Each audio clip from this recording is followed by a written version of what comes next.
October 1995, Tver region. A group of mushroom pickers come out onto a clearing and see an overturned railroad car. Chains hang from the ceiling inside, and 4 human skeletons lie on rusty shackles. This is all that remains of the young people who disappeared 2 years ago on their way to work in Moscow. What's more, the person responsible for their deaths is still at large.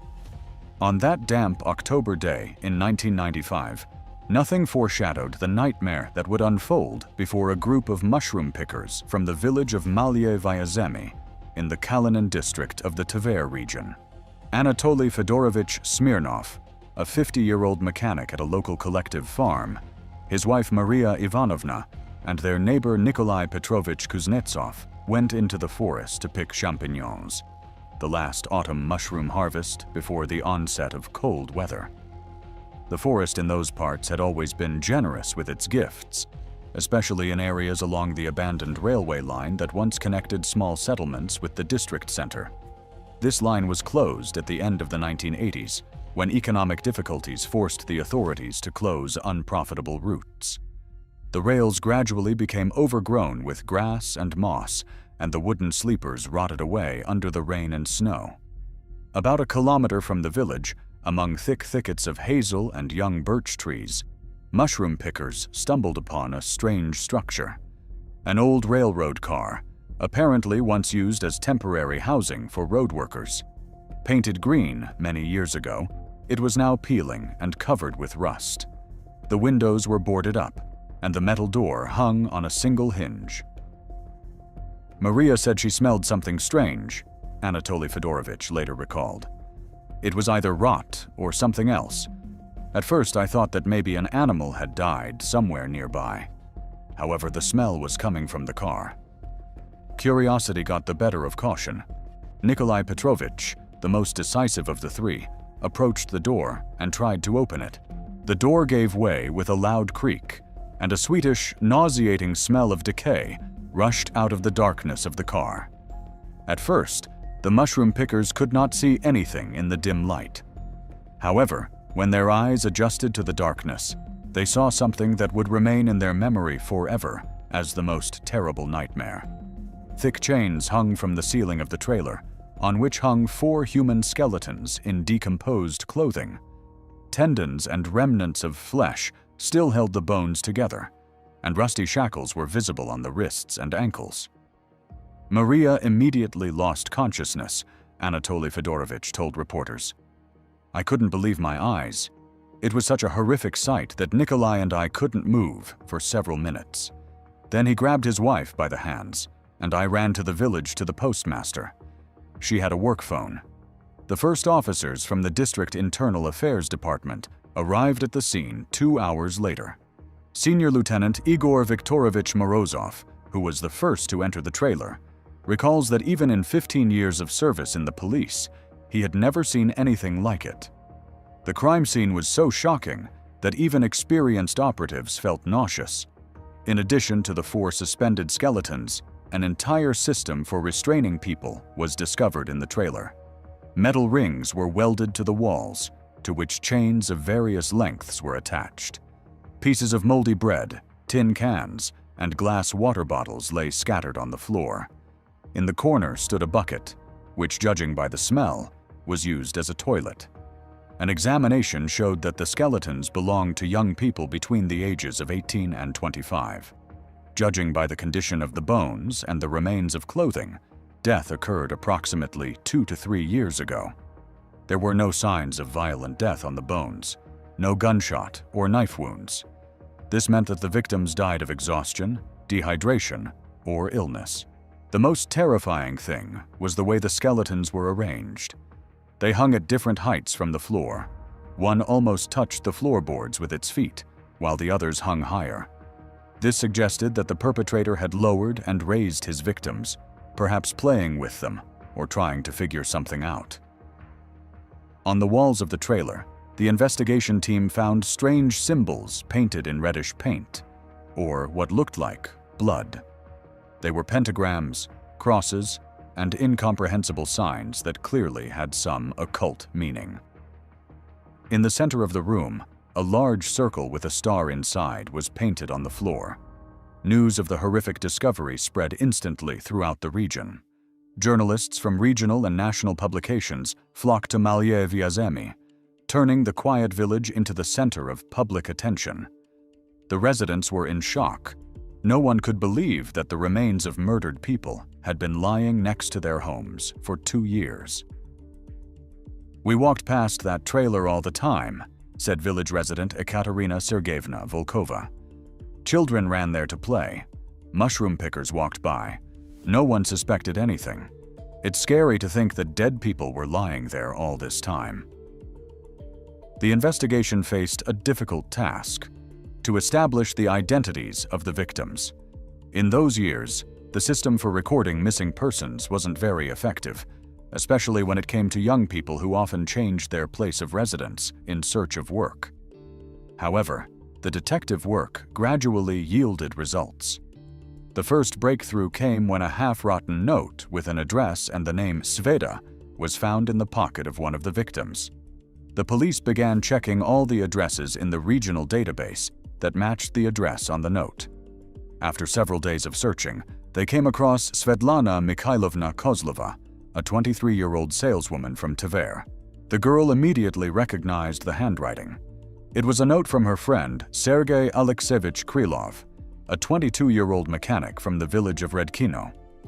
Sergei disappeared in August 1993, saying he was going to Moscow to look for work. No one had heard from him since. "Sergei was a very kind guy," Svetlana recalls with tears in her eyes. "He dreamed of earning money so that we could get married. He said that they pay much more in Moscow than here. I asked him not to go. I felt that something was wrong, but he didn't listen." The identification of the first victim allowed investigators to conduct a more targeted search. The police contacted Sergei Krylov's relatives and discovered an important detail. He did not go to Moscow alone, but in the company of 3 other young men from neighboring areas. They were 19-year-old Alexander Petrov from the village of Goritsi, 23-year-old Dmitry Sokolov from the village of Zareche, and the youngest, 18-year-old Andrei Belov from the village of Sandovo. The 4 met at a local fair in Tver and decided to try their luck in the capital together. The relatives of all 4 young men confirmed that their loved ones had disappeared in August 1993. They all said roughly the same thing. They had gone to Moscow to earn money, promised to write letters and send money regularly, but after their departure, they seemed to have vanished without a trace. Now the investigation knew who the victims were, but the main question remained unanswered. Who killed them, and why? There were several versions: robbery, organ trafficking, the activities of a sect, or the actions of a serial killer. However, none of them provided a complete explanation for all the circumstances of the crime. A breakthrough in the investigation came thanks to thorough work with local residents. Investigators interviewed everyone who might have known something about the abandoned van or seen suspicious activity in the forest in 1995. That's how they came across 70-year-old pensioner Maria Stepanovna Lebedeva, who lived in the neighboring village of Bolshie Vyazomy. The elderly woman said that in the summer of 1993, she had repeatedly seen a strange middle-aged man in the forest who went there with some bags and bundles. He was so inconspicuous, Maria Stepanovna recalled, adjusting the scarf on her gray hair. He was of medium height, thin, about 45 years old. He always walked with a large backpack and some bundles. He said he was collecting herbs for healing. He introduced himself as a healer. This information prompted investigators to turn their attention to local shamans and healers. In the 1990s, when traditional medicine was in crisis and people were looking for alternative methods of treatment, various self-proclaimed healers appeared throughout Russia. Many of them were harmless charlatans, but some posed a real danger. Further conversations with residents allowed investigators to piece together a more detailed picture of the mysterious healer. He had been seen in various villages in the area, appearing in one village after another, offering his services. He usually claimed that he could cure any illness with herbs and spells, and also promised to help people get rich with the help of special rituals. 40-year-old tractor driver Peter Ivanovich Morozov from the village of Pochinok provided extremely detailed information about himself. In July 1993, this man came to his house and offered to perform a ritual to attract wealth. "He came to my yard in the evening," recalls Peter Ivanovich. "He said he heard I had money problems, but who didn't have them back then. He promised to perform a special ritual for 500 rubles, after which money would flow to me. Of course, I sent him away. Where could I get 500 rubles when I hadn't been paid for several months? However, not all local residents were so skeptical. Some succumbed to the healer's persuasive power. His services were of particular interest to young people who dreamed of getting rich quickly. In the economic chaos of the early 1990s, many were willing to believe in any opportunity to improve their financial situation. Anna Vasilyevna Krotova, a 45-year-old postwoman from the village of Mednoye, told investigators an important detail. At the end of July 1993, she saw this healer talking to a group of young people near a bus stop. They were standing apart and arguing about something, Anna recalls. The young people were not locals. I had never seen them before. Besides, the man was explaining something to them, waving his arms. Then they all went off together toward the forest. At the time, I thought they were probably going to pick mushrooms or berries. Now the investigation has a working theory. 4 young people who were heading to Moscow to earn money met this self-proclaimed healer, who promised them wealth in exchange for participating in some kind of ritual. Perhaps he convinced them that they first had to undergo a special cleansing or initiation ceremony. The search for the mysterious healer was complicated by the fact that no one knew his real name. He introduced himself to different people in different ways, sometimes as Mikhail Sergeyevich, sometimes as Vladimir Petrovich, sometimes simply as Grandpa Kolya. He obviously used fictitious names to hide his identity. However, the painstaking work of the operatives gradually bore fruit. In the neighboring Kimmersky district, a man was found who knew this healer better than anyone else. He turned out to be a 50-year-old beekeeper, Vasily Kuzmich Gromov, who lived in the remote village of Staroye Melkovo. "Yes, I know him," said Vasily Kuzmich when the police came to him. "His name is Viktor Stepanovich Chernov. He is from Kashin. He came to me 3 years ago to buy honey. He said he needed honey for all kinds of rituals. He was a strange man. He muttered all kinds of spells and drew all kinds of crosses." Finally, the investigation had a specific name of a suspect. Viktor Stepanovich Chernov, 47 years old, a native of the city of Kashin in the Tver region. According to the passport office, he really existed and was registered at the address Sovetskaya Street, House 17, Apartment 5. However, when the operatives arrived at the specified address, it turned out that Chernov hadn't lived there for a long time. Neighbors said that he had moved out in early 1990, saying that he was moving to Moscow. No one had seen him since. From conversations with former neighbors, investigators learned a lot of interesting things about Viktor Chernov. Before the collapse of the Soviet Union, he worked as a mechanic at a local machine-building plant. However, after the start of economic reforms, the enterprise closed, and Chernov was left without a job. After that, he completely lost his mind, said his former neighbor, Klavdia Ivanovna Petukova. He became fascinated with all kinds of books about magic and said that he could heal people and attract wealth. His wife left him and took the children with her. Moreover, he became increasingly immersed in his fantasies. Indeed, Chernov's wife, Galina Mikhailovna, divorced him in 1991 and left with their 2 small children to live with her parents in Yaroslavl. When investigators contacted her by phone, she said that the last years of her life with her husband had turned into a real nightmare. "Vitya was always a little strange," Galina Mikhailovna recalled with tears in her voice. "But after the factory closed, he completely lost his mind.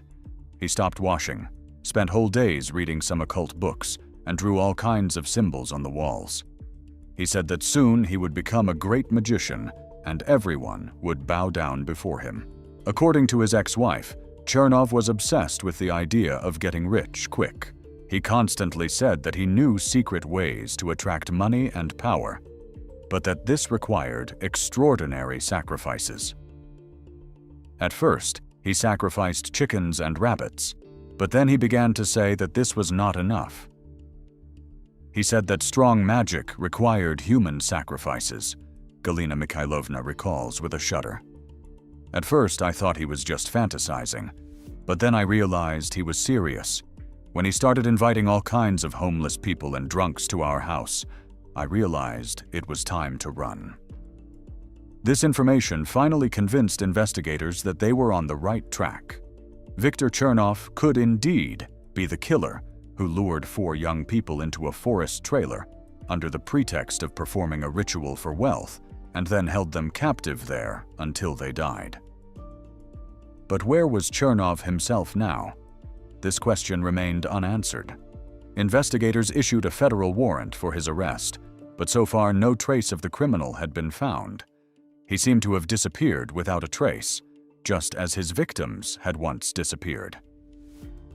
Meanwhile, the examination of physical evidence from the trailer continued to reveal new, horrific details.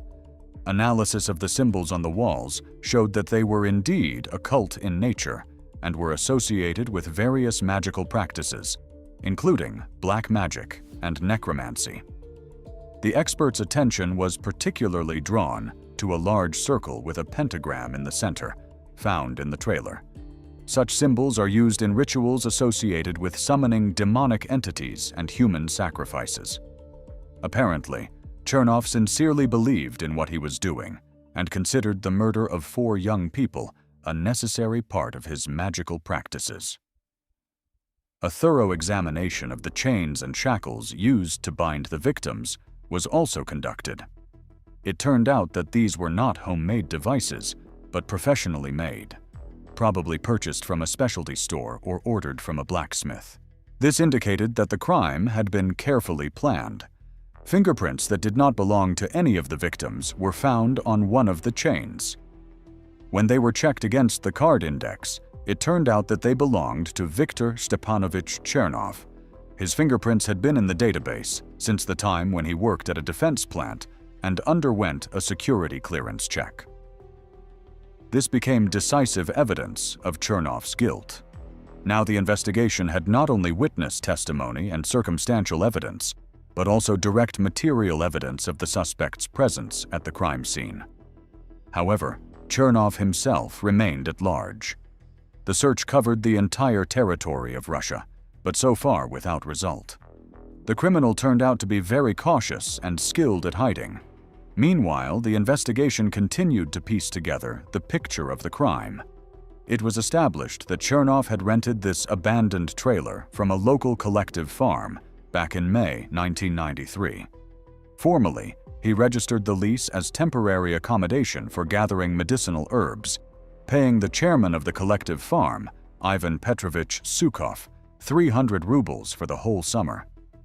He came to me in the spring and said he needed a place to work with herbs, Sukov recalls. The man looked serious and paid the money right away. The trailer was empty anyway, so it was useless. I agreed without thinking about what might happen. It turned out that Chernov had prepared the place for his victims in advance. He spent several weeks equipping the trailer with chains, shackles, and other devices to restrain people. This testified to the cold calculation and thoughtfulness of his actions.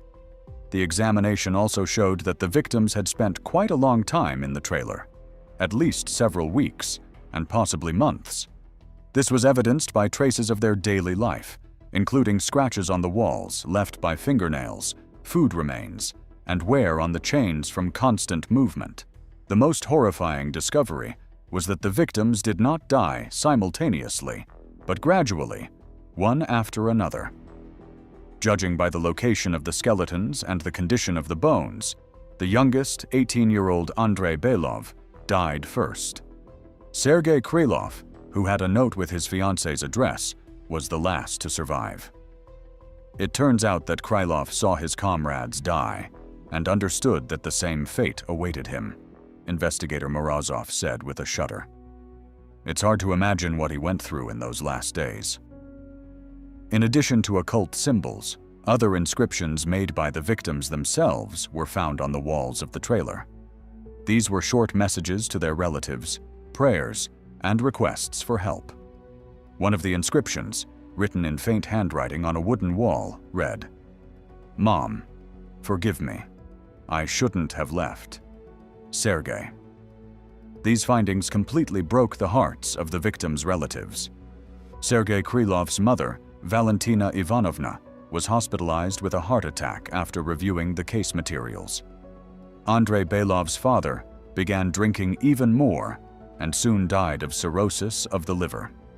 Meanwhile, the search for Chernov continued, but to no avail. The criminal seemed to have disappeared in the chaos of the 1990s. The country was in a state of turmoil, document flow was inefficient, and the borders were virtually uncontrolled. In such conditions, it was not difficult to hide, especially if a person had prepared in advance.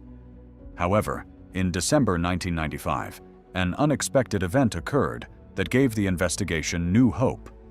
In Moscow, not far from Kursky Station, a group of swindlers who had been defrauding visitors was detained. One of the detainees, a certain Vladimir Kochetkov, told the investigators an interesting story. "I knew a guy who was doing the same thing as us, but in a different way," Kochetkov said during questioning. "His name was Vitka. I don't remember his last name. He lured visiting men not to work, but to rituals. He said he could attract wealth with magic. Many fell for it." According to the description, this Vitka was very similar to the wanted Chernov. Kochetkov said that he last saw him in the fall of 1994 near the Kazansky railway station, where he was looking for his next victims among young people who had come from the provinces in search of work. He always chose the same type of people. Young, strong guys who were clearly not locals, Kochetkov recalls. He would approach them, strike up a conversation, and talk about quick money. Many went with him. At the time, I thought he was probably taking them to a construction site or somewhere else. Now I understand what was happening. This information gave investigators reason to believe that Chernov may have committed more than just the 4 murders discovered in the trailer. Perhaps he was operating according to a well-established pattern and had other victims. However, they have not yet been found. In February 1996, there was a new breakthrough in the case. In Elektrostal, not far from Moscow, local police detained a man who was trying to exchange a large amount of old banknotes at a bank. His documents were fake, but his fingerprints showed that he was the wanted Viktor Stepanovich Chernov. During his arrest, the criminal behaved calmly and even with a certain degree of superiority. He did not deny his involvement in the murders in the Tver forest, but claimed that he was acting for the good of humanity. "I freed these guys from their miserable existence," he said during his first interrogation. "Their deaths were not in vain. They gave me the strength to help other people. They became part of a great cause." Chernov told investigators that he had indeed lured 4 young people into a trailer under the pretext of performing a wealth ritual. He convinced them that in order to gain magical powers, they had to undergo a purification ritual that included prolonged confinement and starvation. "I explained to them that the great magicians of antiquity also underwent trials," the killer said without any remorse. "It was necessary to cleanse their souls of worldly filth. Unfortunately, not everyone was able to endure the process to the end." From Chernov's testimony, it became clear that he sincerely believed in his magical abilities and considered killing people a necessary part of his occult practices. During a search of his temporary residence in Elektrostal, an entire library of books on black magic, necromancy, and Satanism was discovered. Diaries were also found in which Chernov described his experiments with people in detail. In addition to the 4 young people from the Tver region, these records mentioned other victims, at least 10 people in total, between 1992 and 1995. Unfortunately, the bodies of the other victims were never found. According to Chernov, he performed his rituals in various locations, including abandoned houses, basements, and forest huts. He burned some of the bodies and buried others in the forest. He refused to give the exact coordinates, saying that it was a sacred secret. The trial of Viktor Chernov began in October 1996 at the Tver Regional Court. The trial attracted enormous public attention. The courtroom was packed with journalists and curious spectators. The victims' relatives demanded the death penalty for the killer. Chernov behaved defiantly in court. He did not admit his guilt in the murders, claiming that his victims died of their own free will during spiritual purification. According to him, he only created the conditions for their transition to a higher level of existence. "I am not a murderer. I am a conduit between worlds," he declared from the dock. "These people voluntarily agreed to participate in a great experiment. I am not to blame for the fact that their bodies were too weak to accept the higher energy."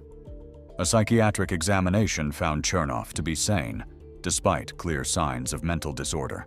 Experts noted his paranoid tendencies and delusions of grandeur, but pointed out that he was fully aware of the illegality of his actions and was able to control them. In December 1996, the court handed down its verdict. Viktor Stepanovich Chernov was found guilty of murdering 4 people and sentenced to life imprisonment. The higher courts rejected the defense's attempts to appeal the verdict. Viktor Chernov was transferred to a maximum security prison in Mordovia, where he is still serving his life sentence. In prison, he continues to engage in occult practices, drawing magical symbols on the walls of his cell and claiming to receive messages from higher powers.